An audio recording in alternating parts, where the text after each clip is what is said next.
Hola iglesia, ¿qué tal? Buenas tardes y bienvenidos a todos los que nos están escuchando, que se están conectando.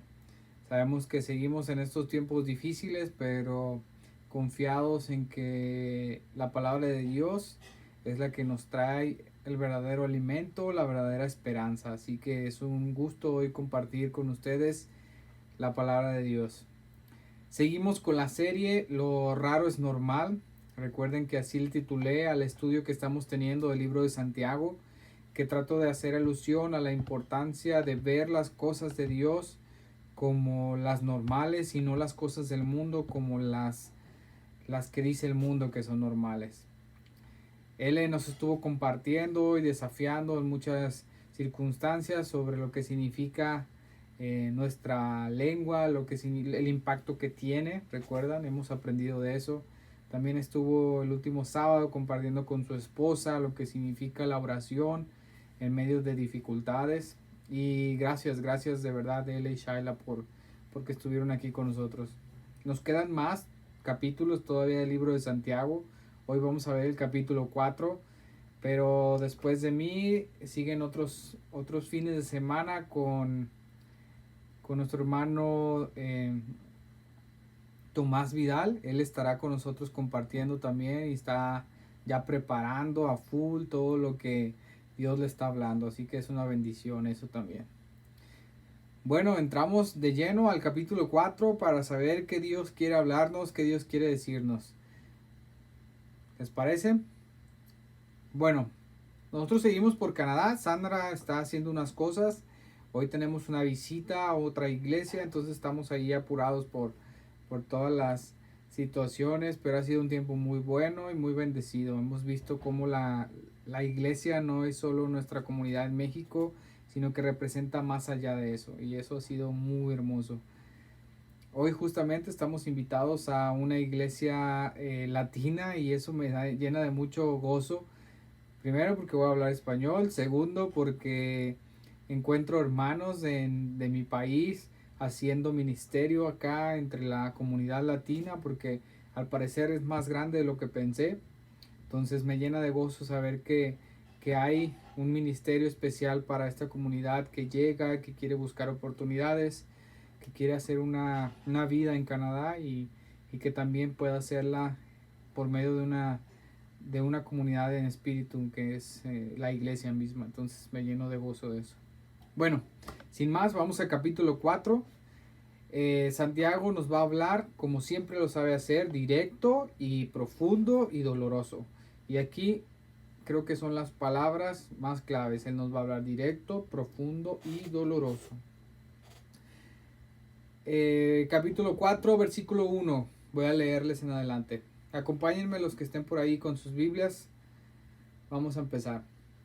Dice, ¿qué es lo que causa las disputas y las peleas entre ustedes? ¿Acaso no surgen de los malos deseos que combaten en su interior? Desean lo que no tienen, entonces traman y hasta matan para conseguirlo, dice. Envidian lo que otros tienen, pero no pueden obtenerlo. Por eso luchan y les hacen la guerra para quitárselos. Sin embargo, tienen lo que desean porque no tienen lo que desean porque no se lo piden a Dios. Aun cuando se lo piden, tampoco lo reciben porque lo piden con malas intenciones. Desean solamente lo que les dará placer. Adúlteros, grita Santiago. ¿No se dan cuenta de que la amistad con el mundo los convierte en enemigos de Dios? Lo repito, si alguien quiere ser amigo del mundo, se hace enemigo de Dios. ¿Entienden esas últimas palabras? Es lo que, por eso le llamo lo raro es normal. Porque el mundo te hace pensar que si estás del lado del mundo eres una persona normal. Pero Dios nos está invitando a que no adulteremos con las cosas del mundo, que no nos contaminemos con esas, sino que al contrario seamos leales a Dios. Empieza hablando sobre las disputas y las peleas. ¿Qué son las peleas? ¿Sí? ¿Cómo experimentamos esas peleas? Si hoy les pregunto a los que me están escuchando el día de hoy, ¿a quién le gustan las guerras? ¿A quién le gustan los conflictos? La mayoría de ustedes me contestarían que a ninguno. Y es la respuesta más rápida para poder decir, pero entonces, ¿por qué vivimos en constantes peleas en nuestras vidas, en lo familiar, en lo social, en el trabajo, en lo espiritual? Vivimos en constantes peleas. Todos hemos vivido lo que significa una pelea. Dudo que exista una persona que no haya vivido o experimentado lo que significa un conflicto. Y estas peleas o contiendas entre dos personas siempre producen o nacen porque tienen ideas contrarias unos de otros. Y al no encontrar un acuerdo, existe un conflicto, existe una pelea. Para los que tuvimos hermanos desde chicos, aprendimos a pelear. Entre los juegos y los deseos buscábamos satisfacernos como niños. Y es triste porque aun cuando no conocíamos bien lo que era el mal y el bien en toda su extensión, aun como niños aprendimos a pelear, a buscar que ganara nuestros intereses antes que los de los demás. Y las primeras experiencias las logramos a través de la convivencia con nuestros hermanos. Esto me hace pensar, sí, son juegos y son situaciones, ¿no? que pasa uno de niño. Pero hay una historia en la Biblia muy triste. Y es la historia que sigue después de la caída del hombre. Es la historia de dos hermanos, Caín y Abel, quienes en un conflicto en donde uno deseaba lo que el otro tenía, decidió matarlo. No solo se conformó con el conflicto, sino que decidió acabar con su vida para poder ganar los intereses que tenía y para poder cumplir los deseos que tenía. En ese caso, quizás la atención de sus padres. Es fuerte, ¿no? Y quizás digamos, sí, nosotros no llegamos a ese punto, no llegamos a matar. Pero la Biblia nos hace mucho hincapié de que aquel que ve a su hermano con enojo, aún así ya está asesinándolo, dice. Jesús lo dijo. Los conflictos siempre es un tema. Nadie quiere aceptar que está en un conflicto. Nadie. Siempre la primera respuesta es yo no soy el que tiene el conflicto, es la otra persona. Y simplemente al decirlo así, hay un conflicto. Las personas se vuelven expertas en iniciar conflictos. Las personas creen tener la razón y no permiten voltear a ver lo que está pasando a su alrededor. Entonces se giran en personas en constante conflicto. Algunas otras personas van a decir, no, los conflictos vienen de Satanás que quiere destruir y que quiere engañarnos. Pero realmente Santiago aquí no nos habla tampoco de que provengan de Satanás. Yo creo que Satanás está involucrado, pero no provienen de él mismo solamente. Dice, esto proviene de tus pasiones, de mis pasiones. ¿Qué quiere decir eso? Pasiones. Son tus deseos. Es ese disfrute que estás buscando.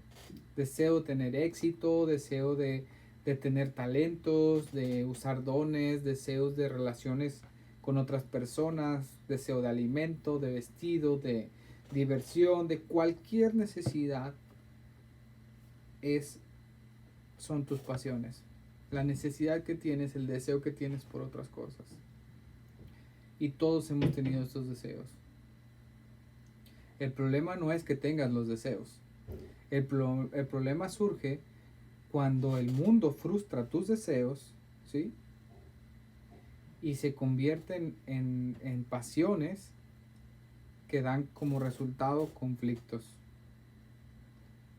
Cuando tus deseos y tus pasiones son frustradas por X razón, da como resultado el conflicto. Y mientras que encontramos una solución, tú vas a pelear y pelear hasta que encuentres y obtengas lo que quieres. En el versículo 2 dice, de este pasaje, dice, arden de envidia, en versión Reina Valera, dice, arden de envidia. Y eso les lleva al conflicto. Piensa esto, ¿cómo te sientes al saber que la mayoría de tus conflictos que tienes hoy en tu vida estén relacionados porque tienes envidia de lo que alguien más tiene? Es fuerte, ¿cierto? ¿Cómo te hace sentir que tus conflictos de la actualidad tienen que ver con la envidia que tú estás teniendo porque no tienes lo que otros tienen? Eso dice Santiago, no es un proceso psicológico, Santiago lo está diciendo. Antes de que Santiago nos lleve a la solución de estas pasiones, de estos deseos, nos invita a recordar que cuando pedimos las cosas a Dios en oración, Él las responde, que su respuesta hacia nosotros es veraz y completa. Y te llevo un versículo más, primera de Juan 3:22, y dice así, y recibimos todo lo que pedimos porque obedecemos sus mandamientos y hacemos lo que a Él le agrada. Aquí quiero decirte, dice Santiago que lo que le pedimos a Dios, Él nos lo da. Pero también dice que si no nos lo da es porque no lo estamos pidiendo bien. Y en primera de Juan 3:22 nos dice que para que Dios conceda aquellas cosas que estamos pidiendo, necesitamos cumplir con sus mandamientos y hacer lo que a Él le agrada. Esto quiere decir que si tú o yo no estamos cumpliendo los mandamientos y haciendo lo que a Dios le agrada, es muy probable que tu petición esté fuera de la voluntad de Dios y que sea el motivo por el cual no estás recibiendo las circunstancias.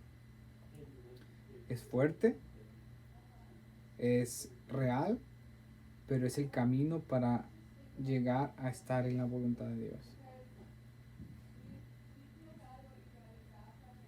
Si esta no es tu realidad de estar en esa comunidad con Dios, entonces es tiempo de hacer algo. Porque Santiago llama a estas personas adúlteras. Y se refiere a adúlteras porque las compara con la infidelidad de un esposo a una esposa. Porque piden cosas a Dios, no para Dios ni para su pueblo. Piden cosas a Dios para ellos mismos egoístamente y para el mundo. Por lo tanto, Dios dice, este tipo de personas son adúlteros, porque son infieles a Dios, solo buscan sus propios intereses. Vamos a los últimos capítulos, versículos que vamos a compartir hoy, del 5 al 10. Quiero que me acompañes. Versículo 5. ¿Acaso piensan que las escrituras no significan nada? Ellas dicen que Dios desea fervientemente que el Espíritu que puso dentro de nosotros le sea fiel a Él. Quiere decir que Dios siempre está esperando que le seamos fiel a Él. Versículo 6. Y Él le da gracias con generosidad, como dicen las Escrituras. Dios se opone a los orgullosos, pero da gracia a los humildes. Así que humíllense delante de Dios, resistan al diablo y Él huirá de ustedes. Acérquense a Dios y Dios se acercará a ustedes. Lávense las manos, pecadores, purifiquen su corazón, porque su lealtad está dividida entre Dios y el mundo. Derramen lágrimas por lo que han hecho, que haya lamento y profundo dolor, que haya llanto en lugar de risa y tristeza en lugar de alegría. Humíllense delante del Señor y Él los levantará con honor. Voy a contarte una historia o algo que sucede. Cuando un padre intenta enseñar a sus hijos a saber manejar, y lo recuerdo porque mi papá sí nos enseñó cuando teníamos 7, 6 años. El papá nos da las llaves, pero no nos dice, vete y regresas más al rato. Sino que la forma que utiliza para enseñarnos a manejar es que vamos y nos hace sentar en sus piernas, nos hace tomar el volante, enciende el carro y comenzamos a manejar por unos metros. pero Él está controlando el freno y el acelerador y nos está dirigiendo. En ese momento, mientras que como niño vas manejando, realmente tú sientes que estás manejando. Estás feliz. Eres un niño, entonces disfrutas de ese sentir de saber que tú tienes el control. Pero que realmente que está teniendo el control ahí es tu papá. Pero como niño no te das cuenta, solo disfrutas de ese momento. Te pongo esta imagen y te cuento esta imagen para que veas y entiendas esta verdad tan profunda. Asimismo es como Dios quiere tener el control de tu vida.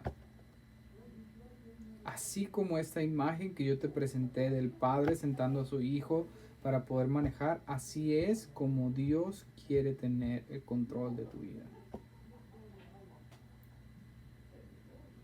Solo necesitamos aflojar un poco, dejar de demandar egoístamente y Dios se encargará de que nuestra vida se conduzca derecho y sin ningún tropiezo. Dice Dios, yo no quiero orgullosos, sino quiero humildes. Hermano, hermana, no te digo que esto es fácil. Para nada te digo que esto es fácil. Dejar un orgullo egocéntrico y humillarnos delante de Dios es difícil. Pero si lo logras, si logras con humildad acercarte a la voluntad de Dios y que permitirle a Él que controle la dirección de tu vida, encontrarás un lugar lleno de gracia. Una gracia que está lista para ser derramada para ti y para mí. Hay un himno bien conocido que dice así: su gracia es mayor si las cargas aumentan. Su fuerza es mayor si las pruebas son más crueles. Si es grande la lucha, mayor será su gracia. Si más son las penas, mayor será su paz. Aquí es donde nos está asegurando que en ese lugar, en la perfecta voluntad de Dios, guiados completamente por Dios, encontraremos gracia abundante. Así es ese lugar donde Dios quiere que tú y yo estemos. Santiago termina con un consejo práctico y nos dice así: sean humildes. Para poder ser humildes, esto nos debe de llevar a esos momentos de conflictos. En esos momentos de conflictos donde nuestra búsqueda desesperada por cumplir nuestros deseos y los placeres nos hace propensos a pelear. Y en esos momentos el consejo práctico es: sean humildes. Debemos sostenernos de Dios con humildad. ¿Sí? Eso quiere decir que tenemos que ir y decir: no voy a pelear, no voy a resistir y no voy a presionar. No voy a pelear, no voy a resistir, no voy a presionar. Estas son actitudes de humildad delante del conflicto.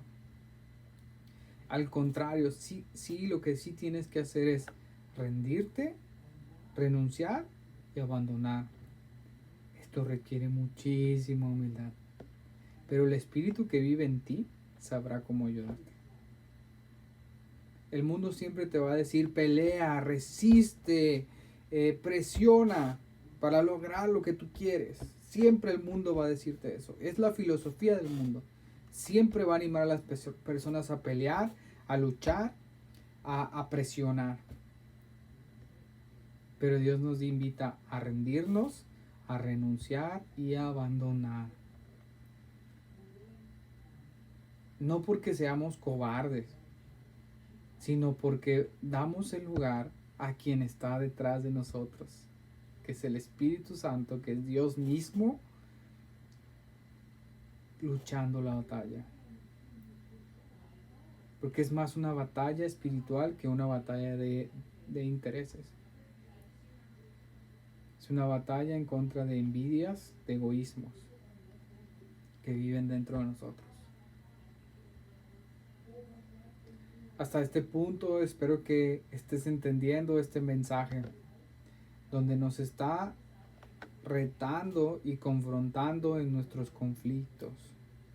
Si tú, hermano, hermana, llevas una vida donde estás conflictuado en tus áreas sociales, de laborales, familiares, detén tu vida, párala, porque tú estás llamado a rendirte, a renunciar y a abandonar. Tú como hijo de Dios no estás llamado a combatir, no estás llamado a pelear ni a presionar. Deja que la humildad encuentre espacio en ese momento y permitas que Dios sea el que obre, porque Él te va a ayudar. Él te va a ayudar. Y sus versículos con lo que termina, dice: acércate a Dios, acércate a Dios. Si estás con esa lucha, hermano, si batallas tanto con tus conflictos interpersonales, acércate a Dios y Él se acercará a ti. Lava tus manos de todos esos pecados de envidia y egoísmo. Purifica tu corazón y deja que no te siga manchando lastimando esos deseos y pasiones que solamente quieren tu interés. Y sé leal al Dios verdadero.